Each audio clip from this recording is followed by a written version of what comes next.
sudah tepat. Karena ancaman maksimal untuk pembunuhan berencana itu memang hukuman mati. Dan hukuman mati itu tidak bisa dikurangi karena berdasar fakta persidangan tidak ada satupun yang meringankan. Hukuman dikurangi dari maksimal itu kalau ada sikap-sikap yang meringankan. Ini kan tidak menurut temuan hakim di fakta persidangan. Jadi hukuman mati naik. Di sisi lain, publik turut menyoroti adanya KUHP baru yang akan berlaku pada Januari 2026. KUHP baru menjadi polemik terkait status terpidana mati bisa berubah menjadi pidana seumur hidup dengan masa percobaan 10 tahun menjalani hukuman dengan syarat berkelakuan baik. Mantan Hakim Agung Djoko Sarwoko menyatakan KUHP baru memperkenalkan sistem pemidanaan baru, khususnya pidana mati dengan syarat. KUHP baru ini kemudian mengintrodusir sistem pemidanaan baru, khususnya pidana mati dengan syarat. Nah, artinya apabila dalam tenggang waktu tertentu yang disebut dalam undang-undang itu 10 tahun, terdakwa mempunyai kelakuan yang baik, maka pidana mati itu tidak dilaksanakan. Menko Polhukam Mahfud MD turut merespon pemberlakuan KUHP baru terhadap vonis mati Sambo. Namun Mahfud MD tak menyebut tegas bahwa KUHP baru tak berpengaruh pada hukuman pidana mati Sambo. Mahfud menyebut terbuka kemungkinan adanya perubahan sesuai proses hukum yang berlaku. Bisa kalau belum dieksekusi sebelum 3 tahun. Nanti sesudah 10 tahun kalau berkelakuan baik bisa menjadi seumur hidup. Kan itu undang-undang yang baru. Itu berlaku saat ini atau nanti, Pak? Kalau di dalam undang-undang itu, jika seorang dalam proses hukum lalu terjadi perubahan peraturan perundang-undangan, maka diberlakukan yang lebih ringan kepada terdakwa.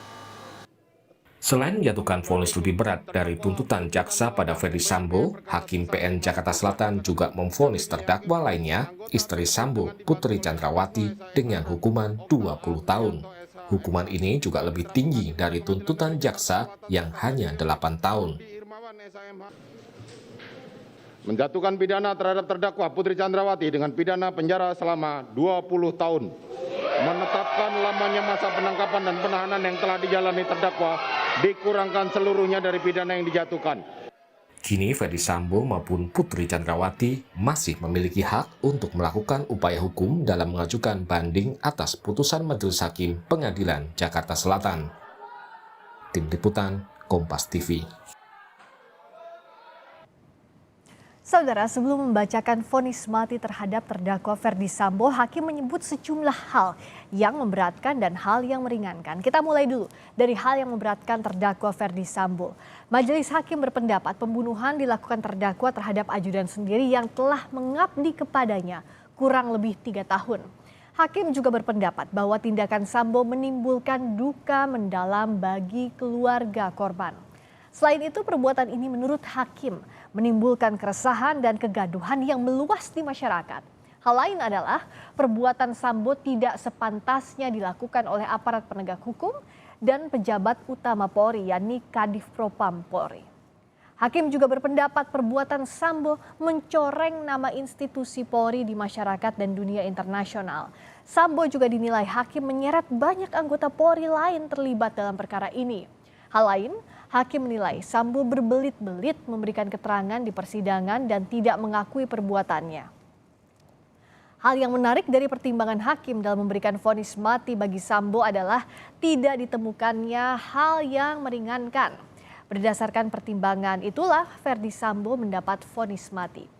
Perlu diketahui, vonis ini belum berkekuatan hukum tetap atau inkrah karena masih terbuka peluang bagi terdakwa untuk mengajukan upaya hukum lanjutan seperti banding. Majelis Hakim PN Jakarta Selatan memvonis Ferdy Sambo dengan hukuman mati. Namun kini mulai muncul perdebatan baru terkait pasal pidana mati di KUHP baru. Akankah KUHP baru bisa memengaruhi hukuman Sambo? Kita bahas masih bersama dengan pakar hukum pidana Universitas Tarumanagara, Heri Firmansyah. Mas Heri, bagaimana melihatnya ini Jenderal Bintang 2 pertama yang divonis pidana mati? Iya, tentunya kita sebenarnya jauh di lubuk hati yang paling dalam tidak menginginkan ada presiden semacam ini ya Ya, terjadi. Jenderal manapun, bahkan korban brigadir manapun gitu. Itu tidak kita inginkan. Tapi ini sudah terjadi, maka proses hukum berjalan, ada yang namanya equality before the law, asas persamaan di muka hukum, ada asas legalitas, ya di mana setiap orang yang melakukan tindak pidana itu tentu tidak lepas dari jeratan hukum tanpa melihat dari strata sosialnya. Kebetulan yang melakukan tindak pidana ini kan adalah mantan jenderal bintang 2 begitu ya, dan kemudian pidananya juga tidak main-main, yaitu pidana mati. Dan ini mungkin jadi catatan menambah yang kedua kali ya. Mungkin yang pertama di zaman kalau saya tidak salah di masa PKI waktu itu ada seorang jenderal juga yang kemudian dihukum karena dianggap terlibat di dalamnya. Kita berdebat satu atau dua itu, tapi setidak-tidaknya ada tinta yang apa ya, hitam di situ yang menggores sejarah yang tidak baik bagi kepolisian kan, tentunya di mana tempat Sambo bernaung begitu. ya. Nah, kita akan melihat ini sebagai sebuah hal yang tentunya tidak baik gitu ya. Tapi di sisi yang lain kita bisa melihat sesuatu yang mencerahkan juga, bahwa sekali lagi ada penegakan hukum yang sesuai dengan prosedur, sesuai dengan apa yang dilakukan, pertanggungjawaban pidananya berdasarkan pada fakta-fakta hukum dan pertimbangan hukum yang tepat oleh hakim tadi. Ya, walaupun tadi pasti dari pihak Sambo dan juga kuasa hukum tidak akan menerima hal ini, karena bahkan kalau kita ikuti mengatakan tidak bersalah sama sekali kan, Sambo dan PC itu nggak bersalah menurut kuasa hukum saat Ya. itu.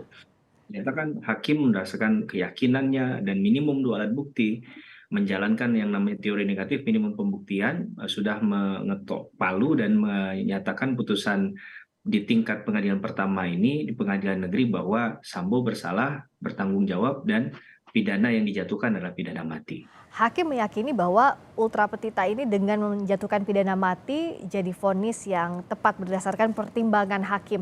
Nah, tapi berikutnya muncul perdebatan soal ada kemungkinankah ini terganjal dengan berlakunya KUHP yang baru Januari 2026 nanti. Sebenarnya bagaimana secara hukumnya untuk pemberlakuan aturan baru terkait pidana mati ini, Mas Heri?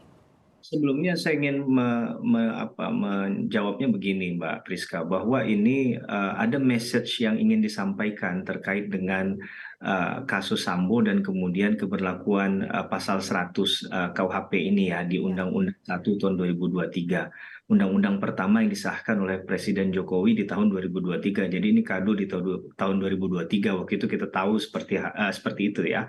Nah, dalam hal ini ada memang tadi yang sudah dikutip oleh Prof. Mahfud juga kalau saya tidak salah itu menyatakan bahwa kalau ada perubahan terkait dengan satu undang-undang, khususnya undang-undang pidana terhadap kalau kita baca di pasal 1 ayat 2 KUHP yang lama namanya disebut tersangka. Nah, kalau terjadi pada proses itu, maka yang digunakan adalah undang-undang yang menguntungkan kepentingan hukumnya. Nah, ini kan kalau kita membaca dari beberapa literatur, ada yang disebut sebagai asas transitoir. Jadi ada perubahan undang-undang, mana undang-undang pidana yang akan digunakan.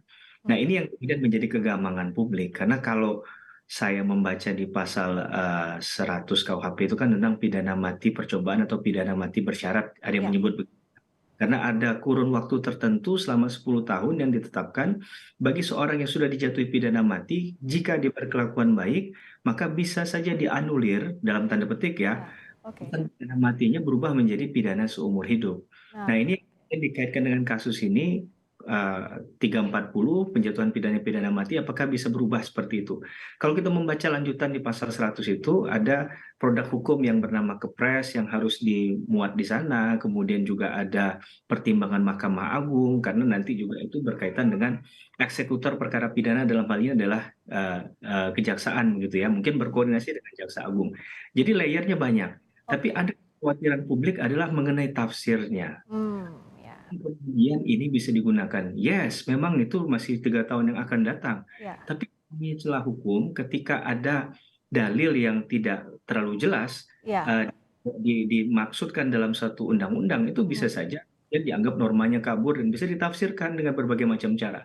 Akrobat hukum akan bermain di sana. Oke. Itu jangan disalahkan juga kalau ada yang berpendapat seperti itu untuk memastikan kepastian hukum Ya. dari hukum itu sendiri begitu. Ya, jadi kepastian hukum itu yang harus dikawal dan di sisi lain juga masih ada upaya hukum biasa dan luar biasa yang bisa ditempuh oleh terdakwa. Terima kasih, Mas. Maaf, pidana mati tadi bisa diajukan kan juga harus melihat dari ini sudah putusan final and binding apa belum. Ya, Bisa jadi diajukan banding, ini masih ada upaya hukum banding dan kasasi kan, jadi Iya, belum final and binding ini sehingga masih bisa dimungkinkan putusannya seperti apa ya, seperti ya hal yang lain begitu ya, apakah pidana Ya. mati atau tidak. Gitu. Oke, jadi ini belum inkrah, belum berkekuatan hukum tetap, masih ada upaya hukum lanjutan lagi yang dilakukan oleh terdakwa. Terima kasih Mas Heri Firmansyah, pakar hukum pidana Universitas Tarumanagara, telah bergabung di Sapa Indonesia Malam.